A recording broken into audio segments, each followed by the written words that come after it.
Hello, everyone.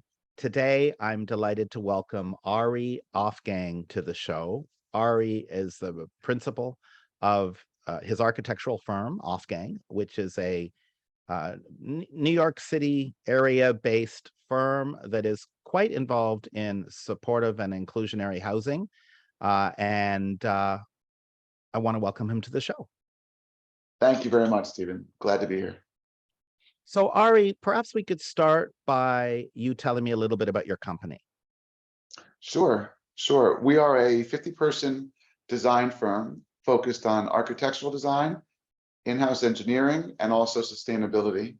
And our practice is mainly housing.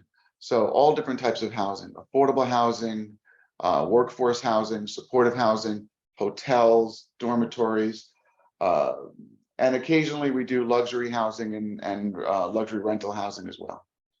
Is it all multi-unit? Yes, all multifamily housing. Although I should say, during the pandemic, when the city pretty much grinded to a halt, we did do one project, which is still ongoing, which is 96 single-family homes in upstate New York, in Orange County. So that's a great project too. It's just not multifamily and might not be quite of interest to your listeners. So, one of the things that got me interested in chatting with you was the commitment your firm has, or the way your firm has developed housing that is that is both supportive and inclusionary. And so I wanted to talk about that. How many of your projects have that as a component, as a sort of a rough estimate, and how does that manifest in the way you go about designing your projects?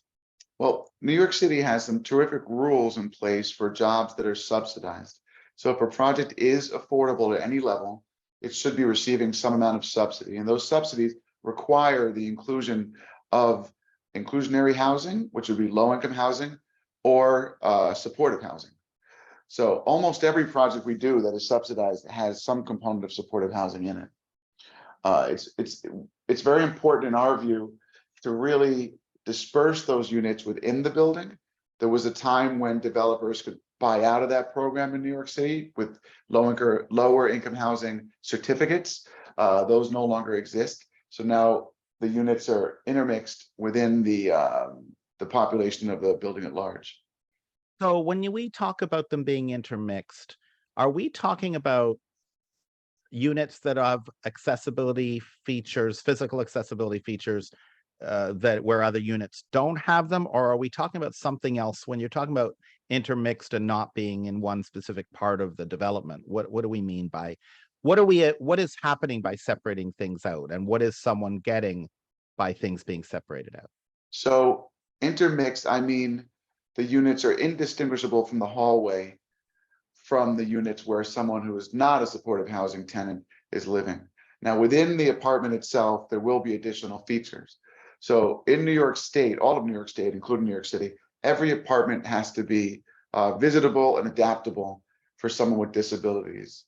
In the affordable housing projects that we design that have supportive components, you will have 5 or 10% of the units fully adapted before opening for wheelchair accessibility, including grab bars, zero threshold showers, and all the other features needed for someone to really be comfortable living there in a wheelchair. And then those units will be put up for rent and marketed directly to people with disabilities. And are they typically say that we're talking in the scope of your work primarily rental housing, not condominium housing, correct? That's right, primarily And rental. does the city requirement have a minimum threshold number of units as a percentage that have to have these adaptable elements?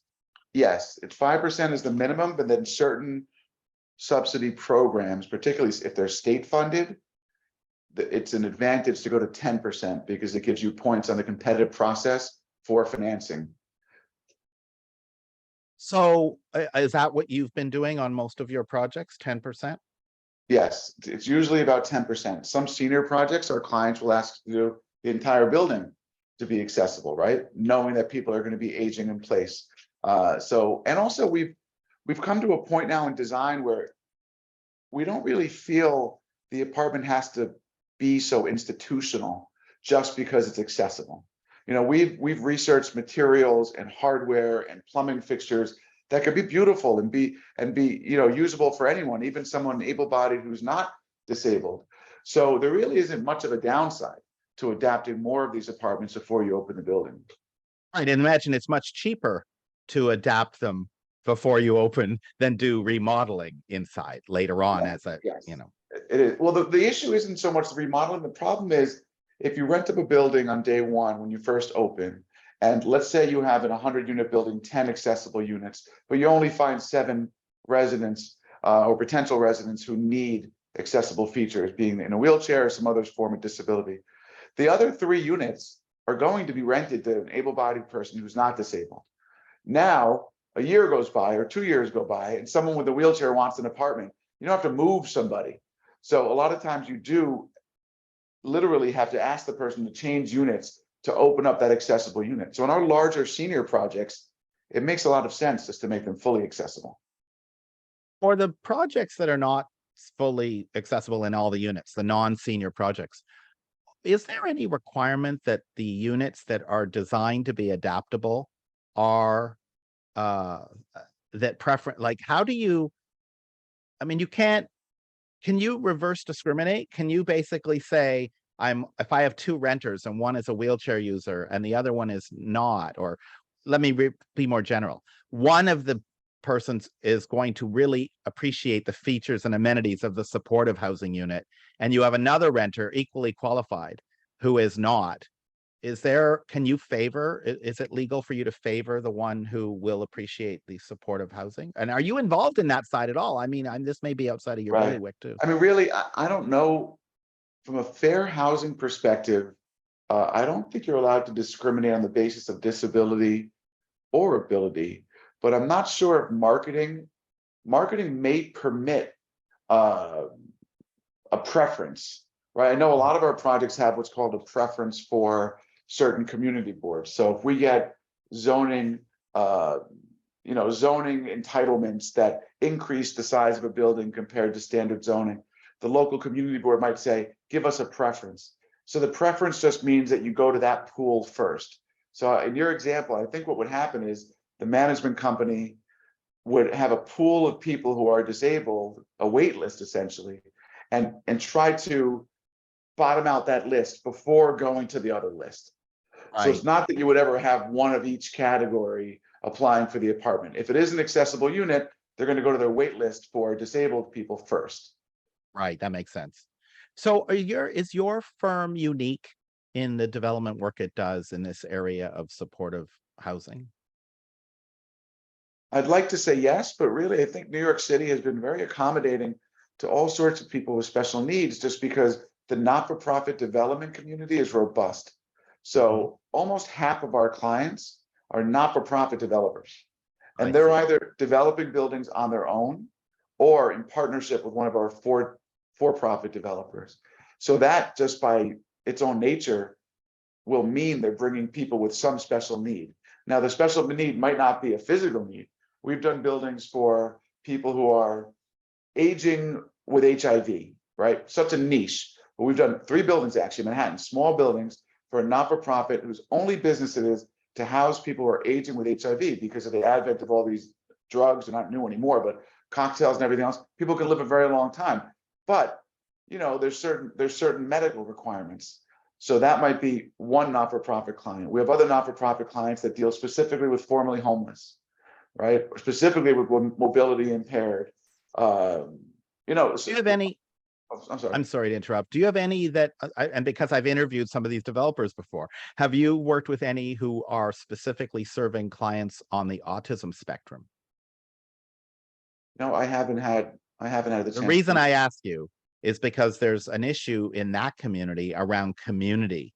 And some of the developments that I've learned about around the country are not just accessible housing from a physical perspective around how you design, but also around the development of features in the design of the building that foster community.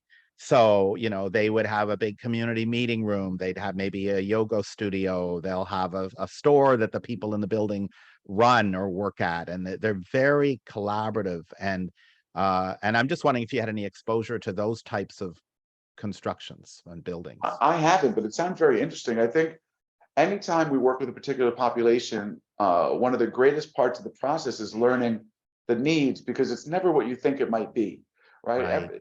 So I'd love to work with it, because it seems like with an autism spectrum population, you're going to want to overemphasize places where people can meet, because they may actually have to have training and sort of social interaction for the sake of learning social interaction, as Yeah, opposed to other exactly. groups that just are going to use the space.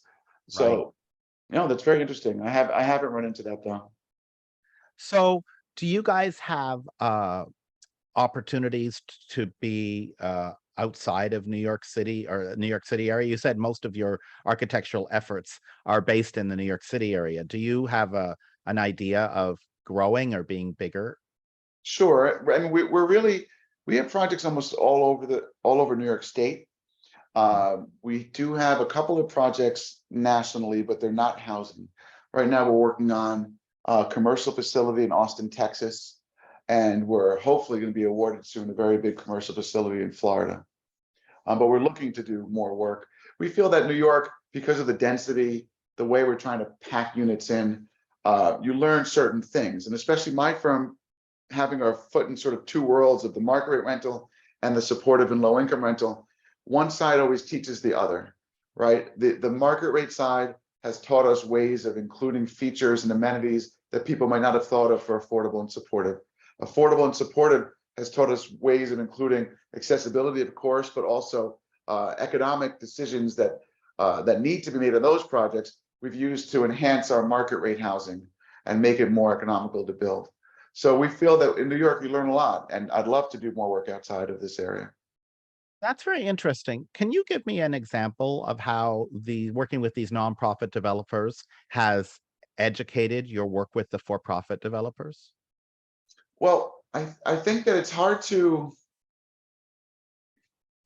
really understand, as you talked about, certain populations until you really get exposure to them, right? So for instance, we once finished a project called The Fountains, a large piece of property that was actually formerly an OPWDD facility, which is Office for People with Developmental Disabilities, a New York State owned facility, one of these big campuses that was shut down in the 80s, when all the group homes in New York State were shut down. I don't know if I think the law was actually national, and group homes had to be shut down, and people had to be placed into more, standard housing settings and services brought to the person, as opposed to taking a bunch of people with special needs, putting them in a hospital setting.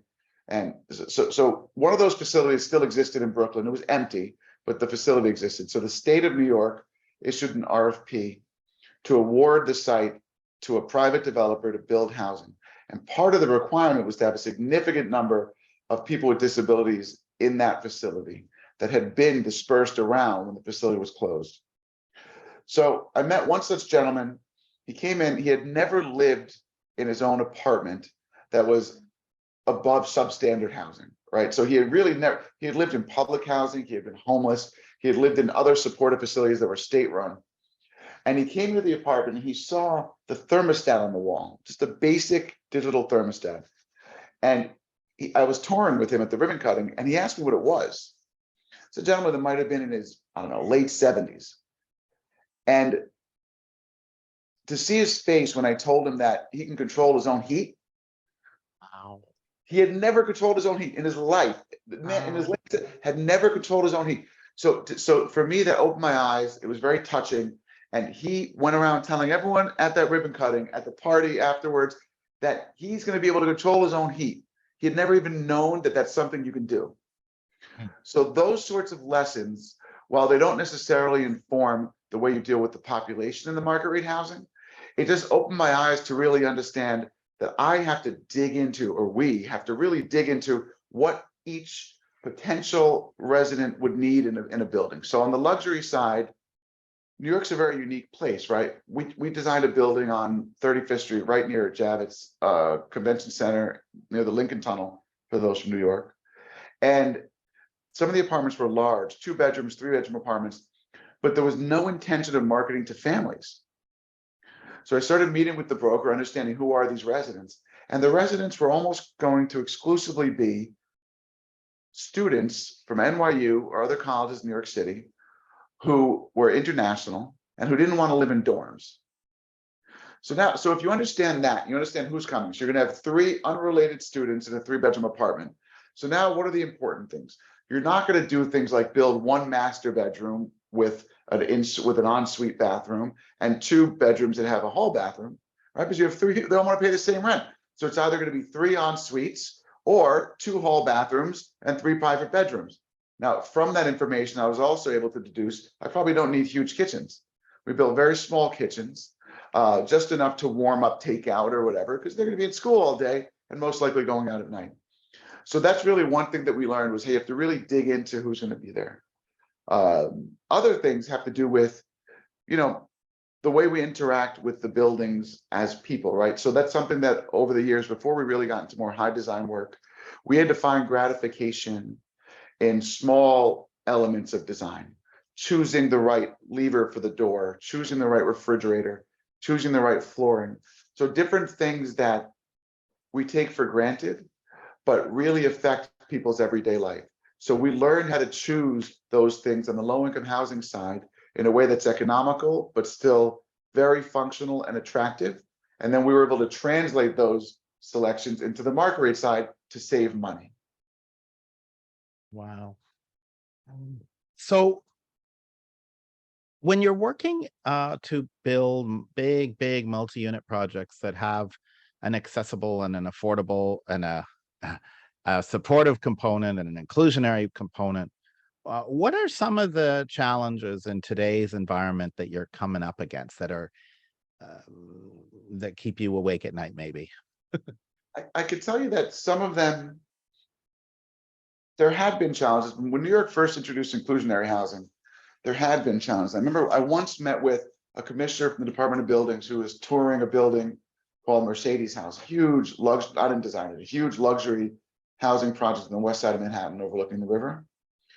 And he told me once, he's like, the low income people we put in that building weren't happy. And in that case, the very wealthy people weren't happy. And I asked him why. He said, well, the wealthy people felt like they were there was a little bit of injustice that someone could pay 1/4 the rent for the same apartment. And I said, oh, so what about the low income families? He said he had complaints from low income families because they would go in the elevator and their kids would see the other kids. And it sort of raised the bar to an unattainable level when every day you get in the elevator and the kid has a new pair of Jordans, a new Razor scooter. And it was almost like a cultural issue that had to be resolved when inclusionary housing was first established. I do have to tell you that over the past decade or so, that's sort of gone away. As I go back to these buildings, no one is really concerned. It's become so commonplace to have low income and supportive people in market rate housing or an 80-20 housing, whatever you want to call it, or inclusionary housing, that we really don't hear complaints at all anymore. So what's left for us is dealing with our clients when they want to make bad decisions, right? So in New York City, there are rules about inclusionary housing, the proportion of amenity space relative to the square footage. And I know we don't want to get too much in the weeds, but it's like a calculation you have to do. How many square feet of amenity space do you need to provide for the square footage of residential space that you have? So there's a rule in the inclusionary housing law that says if you charge for a particular amenity, let's say there's a party room and you have to pay to use it, that can't be included in that proportional check, in the proportion.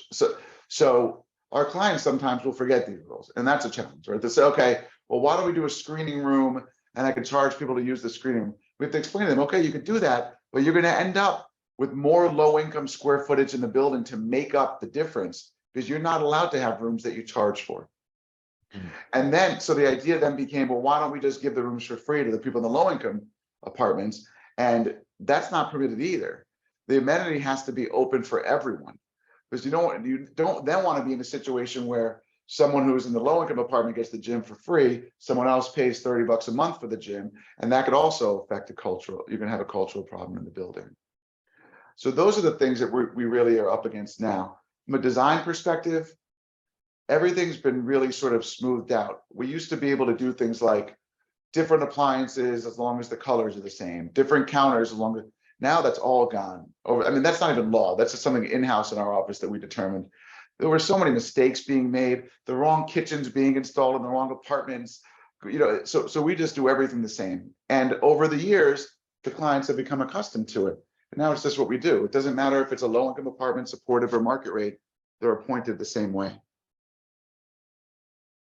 What advice would you have for people listening to this who are either architects who want to go into this part of the business in terms of residential housing, or nonprofit developers who are, maybe a ragtag group of ambitious parents who are just sort of thinking, how can we build a 20-unit building for our kids? And they barely started, connecting with architecture firms, let alone thinking about marketing. What advice would you give? What should people be thinking about in the area of supportive housing? I think that you have to start with public perception. I've seen so many projects go so far down the road just to get killed by NIMBYism. Ah, So I think that that's public perception, and that's something, one of my other functions here where I live is I'm on the board of Habitat for Humanity, and I'm in charge of the outreach and engagement. So really explaining to people that these buildings and these components of buildings make the neighborhood richer, right? Not dollars, but they make the neighborhood richer. They make it more interesting. You're really building a community. When you have a building where everyone's the same, it's just not interesting, right? You want different cultures, different income levels, different, different schedules, right? It sounds so silly, right? But to have a building where everyone goes to work at 8 and comes back at 5, that's not as interesting as having a building. Well, some people maybe work at night, maybe they're blue collar, they have overnight, they're there during the day. You've got some seniors mixed in, they're there all the time. So it makes the building more rich, and it makes the community in the building more diverse. And that really serves everybody. And that's something that people have to understand. And before you try to start one of these projects, you have to make sure that the people who are going to have a vote, essentially, or that you need to buy in, community boards, local leaders, that they understand it. do you get involved in that yourself, or is that primarily the nonprofit partner that's dealing with that kind of part of it? I mean, have you ever had to go to a public meeting and defend the design All the in time, a group of angry or concerned residents of the area? 100%, every job, Wow. every job. And New York City really doesn't have that many as of right projects left. So What every does that project mean as of right? as of right means you can buy the property, you have a prescribed amount of square footage you can build, and everything, just apply for a building permit and pull the permit. Those projects don't really exist in New York City. Everything has some sort of an entitlement, some sort of a variance. So, and when you have those entitlements that are subjective, you have to go for public hearings. And we do have to defend those projects. We have to defend them all the time. I mean, this is not related to supportive housing necessarily. It wasn't an affordable housing job. But when I was 19 years old, and I just started here at the company, my former partner, who was my boss at the time, he sent me to do a public hearing in Community Board 10 in Harlem. And we were doing a renovation of a 6-story building. And I was sitting in the back of the room by myself with this board with a little drawing and basic project description. The room was full of people, probably 200, 300 people.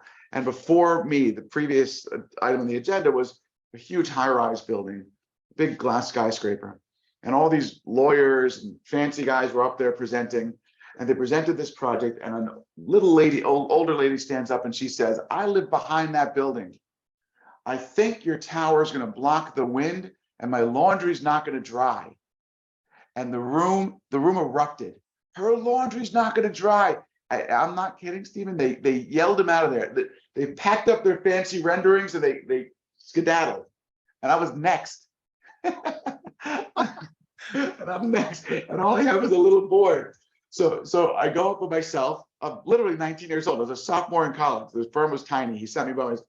So I go up with one board, and we're renovating this building, and I get one question. The question came like this: I've lived in this neighborhood my whole life. That building used to have a beautiful stone cornice. It fell off in the 70s and no one ever fixed it. Can you fix the cornice? And without even checking with my client who was sitting in the audience, I said, yes, we could fix the cornice. And we got approved, and that was it. And I learned in that first ever public hearing, what people think in the neighborhood means a lot. It doesn't matter how many fancy lawyers you bring, doesn't matter how beautiful the building, how beautiful you think it is, essentially, right? Because Right. you can't tell them they think it's beautiful. If the neighborhood doesn't like it, it's not going to fly. Yeah. Yeah. Wow. So what got you interested in architecture and specifically in residential high-rise construction? Well, my mother would tell you that I said I wanted to be an architect when I was 7 years old. Now, I remember it a little bit differently. I remember my mother telling me I want to be an architect when I was 7 years old. I was always drawing, I was always doodling and sketching, but also I was pretty good with math. So she thought that was a fit. And we came from Argentina, and coming as an immigrant family, just the value of having a title, I think it's something that's maybe not as important today, but back then, this is, when I was in high school, it was the mid-90s.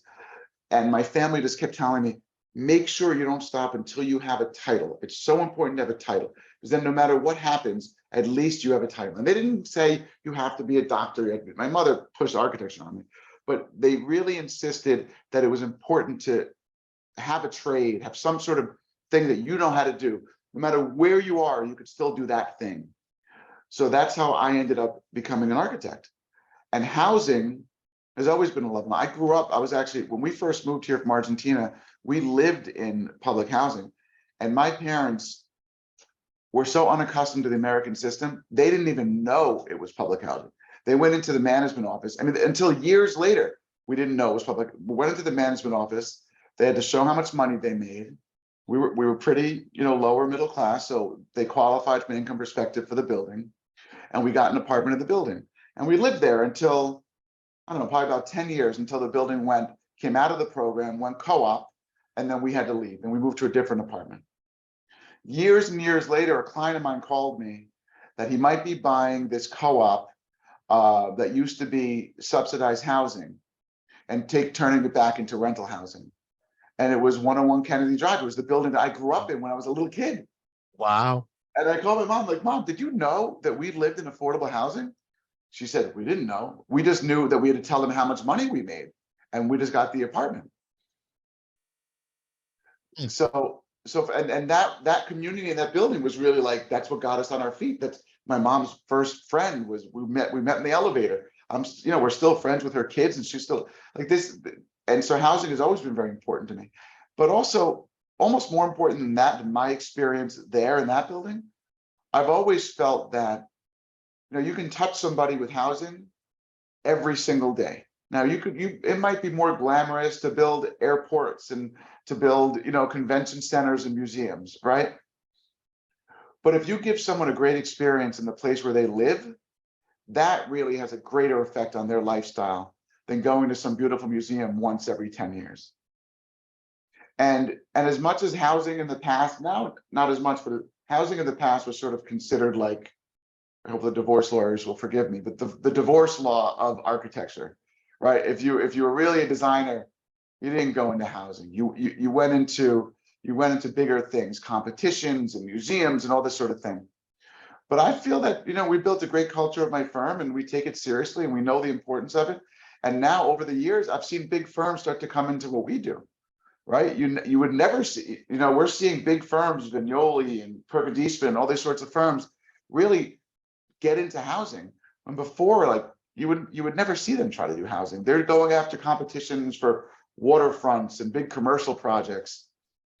But I think people are getting it. This is how people live, right? This is how people live. It's what's more important than that. Right. Well, I couldn't agree more with that. And with that, we're out of time. And I wanted to thank you, Ari, for taking the time today to speak with me and to share your experience around this with my listeners. I really appreciate it. Any final thoughts? No, I think that's about it. I think that,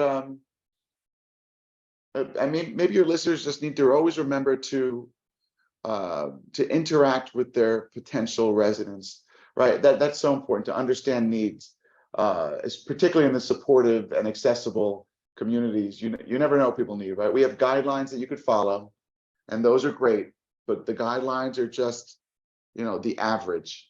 You never know what the average is. And anecdotally, if I could end with one anecdote, I built my own office building about 9 years ago. I have a draftsman who's a disabled gentleman in a wheelchair. And we built all the bathrooms in the whole office building, fully accessible, of course, as they have to be because it's a commercial building, with the grab bars installed and the seats at the right height, the doors.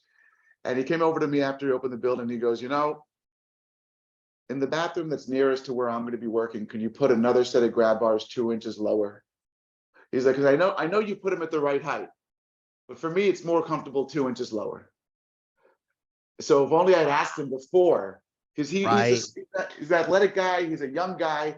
He has a chair that's low. He's not in a big mechanical chair, little chair. He's very agile, and it's hard to reach because the right height is too high for him. So if I'd asked him before, I wouldn't have had to do that. Yeah, but then other people who needed those grab bars, it might have been too low for them, right? Well, I mean, I could have put both. So what we have is we have both. Oh, I see. 2 sets. I see. We have 2 sets. We have a set for him and a set at the required. Oh, this is great. Well, again, Ari, I really appreciate it. I appreciate your time. I think it's been a great conversation, and I know I certainly hope my listeners will appreciate your insight. And if they want to get any information about your firm or about your projects, how can they get that? The easiest way, just go to aufgang.com, AUFGANG.com. On there, you can link to all of our social, and you can contact us however you'd like. Terrific. All right. Thank you so much. Thank you. Nice to meet you, Steve.